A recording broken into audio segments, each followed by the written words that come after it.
Hi everybody, my name is Emily Giuliano. I live in Frisco, Texas, and I was diagnosed with cervical dystonia back in 2008, like many of you guys. It's also known as Spasmodic Torticollis. So very quickly, just a little bit about my story. One morning I woke up from a full night's sleep, came in to brush my teeth, looked in the mirror, started to brush my teeth, and all of a sudden my head started going like this without me telling it to. And I thought, God, that's very strange. And it just continued to float. It was almost like it was floating this way. It wasn't spasming, it wasn't jerking, it was just floating. So if you want to fast forward a couple of weeks from there on, it continued to get worse. And not only was it going to the right, it actually started sticking to my shoulder to the point where I was walking around with my ear to my shoulder and my chin up like this. You probably saw a photo of me like that. I went to see chiropractors, I went to doctors, I went to massage therapists. Nobody could figure out what I had, and I was extremely frustrated. One night I came home so frustrated, sat down at my computer, and I simply put in these words, spasm neck, and up came spasmodic torticollis. So I figured out what I had. I knew that was exactly what I had. I had every single symptom. It described me to a T. Through that, I found a friend of mine online named Tom Seaman, who also had spasmodic torticollis, and he was absolutely a godsend for me. Most of you know Tom Seaman. He actually wrote this book, Diagnosis Dystonia, Navigating the Journey. It's a very, very powerful book. Tom really goes through all of the mental issues that you're going to go through and the emotional side of this disease.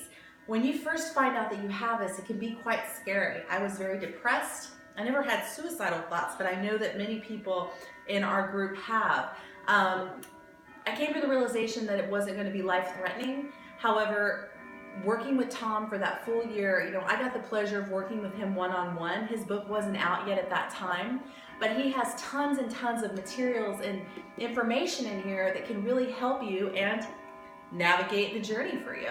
So anybody that hasn't purchased this, I don't get any credit for this at all. I'm just saying that if you have dystonia, you really should consider getting this book. It's not very expensive, and you go to his website, diagnosisdystonia.com. So that was the first thing. I met Tom and learned some really cool techniques. One of the first things Tom told me to do was go to New Mexico to meet with a lady named Abby.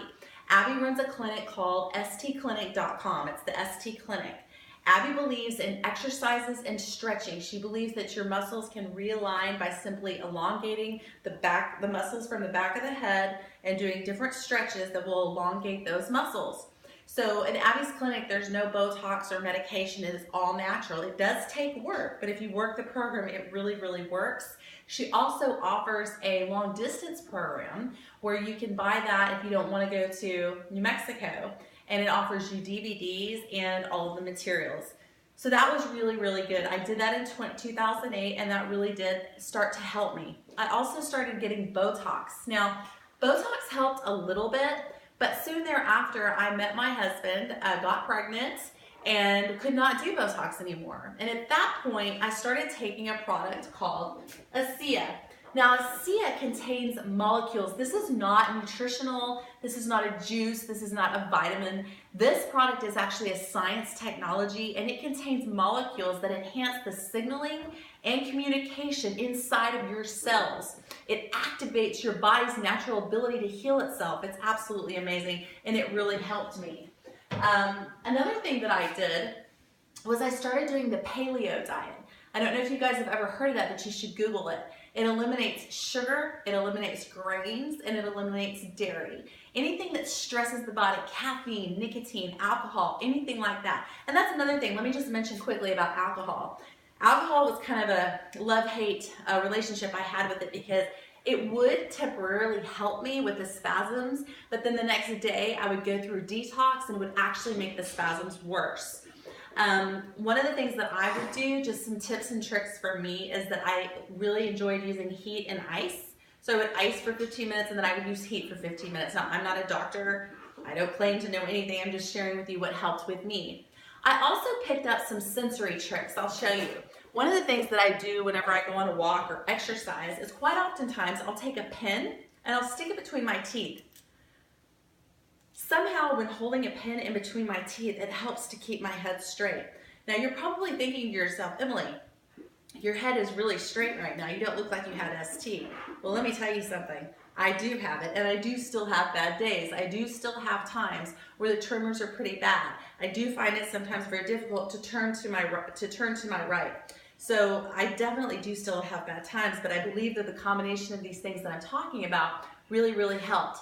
The other thing that came out that I was really excited about was another product called Renew 28. Renew has the same thing as the ASEA does in the drink, but it's in a tube. So let me show you how this works.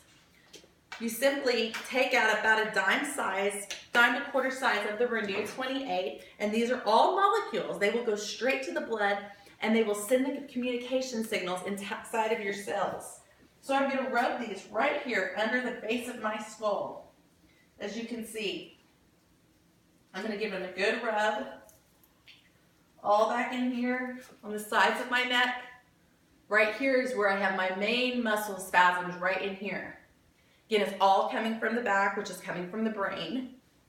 I'm going to rub there, and I do this 2 to 3 times for 5 minutes in the morning and at night. That's one of the reasons I feel like my head has gotten more straight. That's with a combination of stretches and exercise. Now, I wanted to show you guys some stretches and exercise on this video, but when I spoke to the director of the clinic, she informed me that I would not be able to do that because all of her exercises and stretches are copyright material. So I'm not able to do that. If I was meeting with you in person or we were chatting online or something, that's one thing, but I cannot promote or show any of her exercises. I recommend that you go to her website, sdclinic.com, and you look up free tips, and there's some really great information. They even have a free massage video that you can look at. Another thing I just wanted to say is, tell people about your condition. If you're meeting with a client or even having lunch with somebody, I find eating dinner to be quite difficult. Just the act of the fork moving to the mouth can be quite troublesome. Let people know that people are extremely understanding about this. Massage is really, really important too. I think one of the things is you want to make sure that they're not massaging these muscles, that they're just focused on the muscles back in here, the shoulders, and the back. I also think moving as much as you can without hurting yourself is good, and that means if that means walking, if that means getting on a stationary bike, anything just to get the blood flowing really helps. The other thing I want to say is don't let this define you. I always used to say respect your spasmodic torticollis, respect your cervical dystonia, but don't make it your identity. Try to be involved and continue on with your life. Respect what you have, grab the tools that people suggest and try to use them. Now on these 2 particular products, I swear by them. They've really helped me. Now I can't personally talk to you about these products, but I do have somebody that I will have get in touch with you to tell you a little bit more how they work, how you use them, how much they are, all that good stuff. So don't forget about Tom Seaman's book, Diagnosis Dystonia, Navigating the Journey, Abby's Clinic, the ST Clinic. Go to stclinic.com. If you ever want somebody to talk to, I've been through it. If you don't think I don't know how you're feeling, I do. Don't think you're looking at a girl with a straight neck that doesn't understand. I've had the tremors, I've had the spasms, and I still have bad days. Okay, I had 2 children. I had 1 pregnancy that was full-blown. I had dystonia the entire time. My second pregnancy was so much better. So just remember, I've been through it and I understand. If you have any questions or want to share some of your experiences with me, feel free to contact me through Facebook. And those of you that have given me your email, I have put an email together with some of my tips and tricks. And I also have given you the person that can give you the information on the ASEA and the Renew 28. So you guys hang in there. Thank you for reaching out to me, and we'll talk to you soon.